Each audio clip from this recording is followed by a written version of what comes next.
IBD, la promiscuité inquiète les usagers des transports en commun. Également à la une du Soleil, décès de Abdourahmane Fall Tilala, la communauté mort perd son guide dans un accident. Toujours à la une du quotidien Le Soleil, vainqueur de la Coupe arabe U20, le Sénégal réussit un hold-up. L'As quotidien à présent qui parle également de la propagation du coronavirus. Les ministres confinés dans le pays, le nombre de cas multiplié par 2. L'épouse du deuxième cas est une Britannique de 33 ans, chope le virus, mais qui recommande l'annulation de plusieurs manifestations. Les mourides ont récité le Coran et les Khassaïd à Massalikul Jinan pour exorciser le coronavirus. Que propose le quotidien ce matin à la une du journal? Toujours la propagation du virus. Covid-19 dicte sa loi. Écrit le journal, de nouveaux cas signalés hier. Macu annule ses déplacements et certaines manifestations publiques. Le gouvernement confiné au Sénégal. 24 heures qui abondent également dans le même sens. 4 cas de coronavirus au Sénégal. Un pas en avant dans l'épidémie sur 11 tests effectués à ce jour. Une Française de 68 ans et une Anglaise de 33 ans venues de Londres sont déclarées malades par l'Institut Pasteur.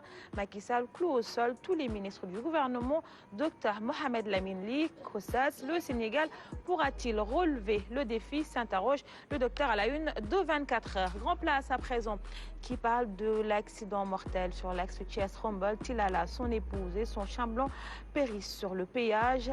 Walisek perd son Wassila. Le 4x4 dérape et se renverse. L'enterrement prévu aujourd'hui à Port-au-Khan. Toujours à la une de Grand Place, coronavirus. Macky Sall annule les événements populaires. Bessou s'étaler la journée de la femme du 8 mars. Reporter le dispositif de riposte 24 heures sur 24. Renforcer les heures de mission. Bloquer 4 cas positifs. Une fausse alerte à Darou Moussi. Les Échos à présent qui parlent d'une première sous l'actuel régime pour un membre de l'APR épinglé. Macky Sall vire Socé Diop John, écrit le journal. Son dossier transmis au procureur par l'OFNAC pour escroquerie et complicité d'escroquerie portant sur des deniers publics, un acte fort du chef de l'État. Également à la une de Dzeko, vent de panique au sommet de l'État ou mesures de prudence. Macky annule tous ses déplacements et cloue tous ses ministres au Sénégal. Tribune à présent qui revient également sur le dossier transmis au parquet. L'OFNAC met le procureur devant ses responsabilités, écrit la Tribune. Réumi Quotidien également qui parle des événements religieux et coronavirus. La délicate mission de l'État, titre le journal. Une Française et une Anglaise testées positives. 4 cas confirmés. 47 contacts directs identifiés, 4 testés négatifs. Macky reporte les conseils des ministres décentralisés. Direct News à présent qui revient sur le Magal de Port-au-Khan ce jeudi 5 mars. Mame Diarra Bousso, 33 ans, bien rempli. Serine Baye Diakhaté exalte la vénérée. Tu étais l'épouse modèle quand les autres étaient source de soucis. Serine Touba, si vous venez à Port-au-Khan, vous m'y trouvez ou je ne tarde pas à vous y trouver. Déjà, l'effervescence dans la cité religieuse, un établissement scolaire spécial, 500 élèves portant tous le nom de Mame Diarra Bousso, la mère du mouridisme célébrée, écrit le quotidien Direct News. Dakar Times à présent qui parle de toute autre chose, risque du prêt adossé à des ressources naturelles des pays de l'Afrique subsaharienne. Le pétrole sert à rembourser ses dettes. Les générations futures risquent de ne pas voir la couleur du pétrole car une étude de l'ONG Natural Resources Governance Institute a prouvé que les pays de l'Afrique de l'Ouest contractent des dettes qu'ils remboursent avec les recettes tirées des ressources naturelles. Toujours à la une de Dakar Times, propagation du coronavirus au Sénégal. Il faut annuler les vols Paris-Dakar. Et on termine avec les quotidiens sportifs. Stade pour commencer, 3 défaites en 4 matchs. Sadio secoue les Reds. Nous devons être plus cliniques. Nous serons prêts contre Atlético. Coupe arabe U20, Tunisie-Sénégal 1-0. Les Lions sont couronnés en Arabie Saoudite. Aline Badarakan, j'ai envie d'avoir ta réaction un peu sur ces... Ils étaient invités, ils ont remporté la coupe. Ouais, ils n'ont pas fait preuve de teranga. Ouais, tu l'avais prédit ici sur le plateau. Ils n'ont pas fait preuve de teranga parce que tout simplement ils étaient des invités. Ils viennent pour chip et ils viennent et ils chippent le trophée. On est à la barbe de nos amis arabes. Très bien. Certainement, ça ne doit pas leur faire plaisir. Non. Mais bon, écoutez, après tout ce qui s'est passé après. Le Sénégal qui flotte. Hein.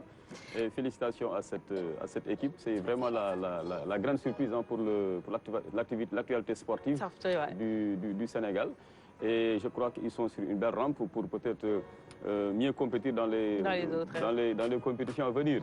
En tout cas, le Sénégal dispose aujourd'hui d'équipes formidables, en tout cas pour ce qui concerne les petites catégories. Et s'ils sont bien encadrés, cela peut nous valoir beaucoup de satisfaction. Ils peuvent faire très mal à l'avenir. Grand Lune Diop, on peut féliciter nos lionceaux. Bien sûr, c'est le Sénégal qui gagne, comme on dit, être invité et gagner une coupe. Je crois que ceux qui avaient invité ont un esprit fair play quand même. Je l'espère. Oui, mais... franchement.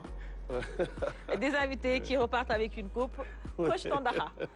Oui, c'est vrai, c'est la consécration de tout un travail magnifiquement bien fait. Oui. Et je pense que, bon, ils auraient pu être très gentils tout de même, de laisser un tout petit peu, mais tout de même, c'est le sport, comme on dit, hein, c'est vrai, il faut participer pour gagner. Aujourd'hui, ce concept Pierre de Coubertin, je crois que ça, ce n'est plus à l'ordre du jour. Alors, il faut participer pour participer uniquement. Non, il faut participer pour gagner. Alors ça, c'est le Sénégal qui gagne. Ils l'ont bien appliqué. Oui, bien sûr, c'est le Sénégal qui gagne. Et c'est une progression graduelle hein, de la part des petites catégories. Et je pense que c'est une des bonnes choses. Ils ont remporté la Coupe de l'UFOA. Ensuite, ils ont fait une très belle prestation en Coupe du Monde. Alors ici, je crois que véritablement, alors autant dire que simplement, ils sont sur une très bonne voie. Très bien encadrés, ils peuvent très mal. Vous suivez un peu l'actualité sportive, Madame Traoré? Complètement, oui. J'ai été sportive. Oh, vous avez pratiqué quel sport? Alors, moi, j'étais athlète de girafe. Très bien. Ça date dans les années 70. Très bien. Et j'ai détenu même le record du 400 mètres. Bravo. Minime. Bravo, agréablement surprise. Je continue à pratiquer le sport. Ça se voit. Alors, un mot pour nos lionceaux qui ont remporté la Coupe d'Arabe. Ils étaient invités, hein, donc ça, il faut le préciser. Félicitations. Oui. Et bravo. Ils ont été les meilleurs. Ils ont gagné. Ils nous ont ramené la coupe. C'est exactement ça. Et ça fait plaisir. Ça fait très plaisir, oui. Merci beaucoup. On va poursuivre cette revue des titres toujours à la une de Stade Coupe de France Saint-Étienne-Rennes. Nyon est lundi pour rejoindre Ghana en finale. Record à présent qui parle après l'Italie et la France, l'Angleterre depuis plusieurs semaines. À l'UCC sillonne l'Europe à la rencontre des footballeurs sénégalais. Après l'Italie et la France, le sélectionneur de l'équipe nationale du Sénégal se trouve présentement à Londres, Cissé, à la rencontre de Moussé, titre le journal toujours à la une du quotidien Record. Tournoi UFOA Adam, tombeur du Libéria 2-1. Le Sénégal affrontera le Mali. En finale, Mamadou Loumdjaï, milieu des Lions, qui dit « Je dois m'améliorer à tous les niveaux ». Record qui parle également de la Coupe UEFA U20 Tunisie-Sénégal 1-0. Les Lionceaux en prince d'Arabie, s'exclame le journal. Et on termine avec Sunulom. Après 2015, 2016 et 2016-2017, Balaguer 2 vers une troisième saison blanche, écrit le journal. Ahmed Dem qui parle de Valdo ce dimanche à Linger, le coronavirus terrasse le combat, toujours à la une de Sunulombe.